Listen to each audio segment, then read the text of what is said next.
Dans un ciel noir, où les lumières de la ville interdisent aux étoiles de briller, jaillissent tout à coup des gerbes lumineuses, des feux multicolores qui explosent avec perte et fracas, impriment nos rétines avant de s'effacer instantanément ou presque, laissant derrière eux une épaisse fumée blanche que les fusées suivantes éclaireront l'espace d'une seconde avant de disparaître à leur tour, etc., etc.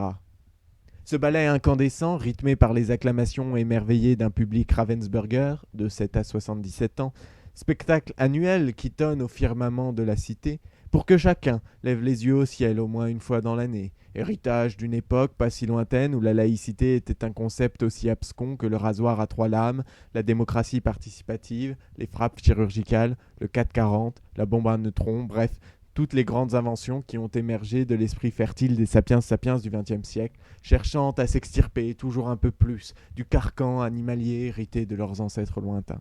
Au petit matin, se singeant les uns les autres sur la plus belle avenue du monde, et en direct à la télévision s'il vous plaît, des cohortes d'ex-bubons aujourd'hui gradés, ou dégradés, ça dépend du point de vue, défilent dans leur plus belle harde d'apparat, la tête haute et le regard vide, comme on leur a appris à l'école.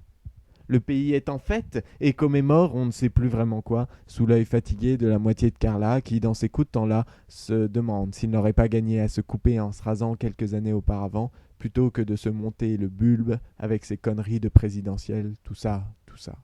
Mais l'on a bien raison de se réjouir ainsi, de fêter, péter, fuser ensemble dans les rues de nos cités.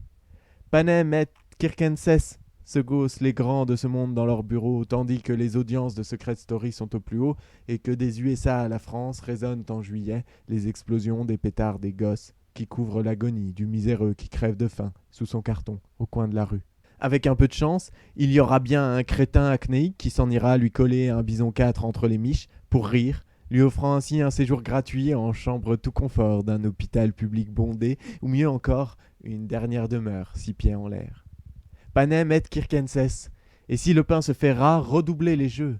Envoyez la chanteuse au rat laid s'exhiber sous le soleil latin. Jetez-la, elle et ses frasques, au centre du cirque médiatique, et regardez-la offrir plusieurs millions de l'argent public pour le toit d'une église dont le pauvre Français qui végète devant sa télé ne verra jamais qu'une vague image lors d'un reportage insipide de Pernod. Jeter avec elle sur le sable la nouvelle tête de turc de la finance qui a été soudain érigée en responsable de tous les malheurs du système en place. La crise financière, Madoff. La crise économique, Madoff encore. Les retraites de ceux qui ont décidé de ne plus croire en l'État pour assurer leurs vieux jours, Madoff toujours. Et le système ? Ah, le système, on le laisse tranquille, hein. Les consciences sont apaisées, le coupable écroué, tout va repartir comme si de rien n'était. Panem et Kirkenses, je vous dis, dansons, chantons, fermons les yeux sur le reste. Quel reste d'ailleurs ? L'humanité va pour le mieux dans le meilleur des mondes possibles, et que l'on n'essaie pas de me faire croire le contraire. Et pendant ce temps, de l'autre côté des Alpes, le gouvernement de Berlusconi est le premier à gagner un point Godwin à échelle nationale. Cette loi Godwin veut que plus un gouvernement libéralo-populalo-capitalo-pourrito-merdico-médiatique reste au pouvoir longtemps, plus il y a de chances pour qu'il se mette à produire des lois directement inspirées de la politique nazie. Aujourd'hui, en Italie, on peut interdire les mariages mixtes. Un Italien n'est pas en droit d'épouser la pute hongroise dont il est tombé amoureux à raison de 50 € la passe dans un hôtel mité. Aujourd'hui, en Italie, une femme sans papier n'a pas le droit de reconnaître son enfant né d'un viol sordide alors qu'elle était employée illégalement pour faire le service dans une soirée mondaine bourrée, comme elle de fait, de politiciens et stars médiatiques. Il sera toute sa vie enfant de parents inconnus et placé sous la garde de l'État. Mais peu importe, les fumigènes sous nos fenêtres ont de jolies couleurs, les uniformes brillent sous le soleil d'été et les douches collectives de Secret Story dénudent les candidates à n'en plus finir. Nous serions encore au ciel bleu avant de se coucher, la tête pleine d'artifices. Le reste n'existe pas.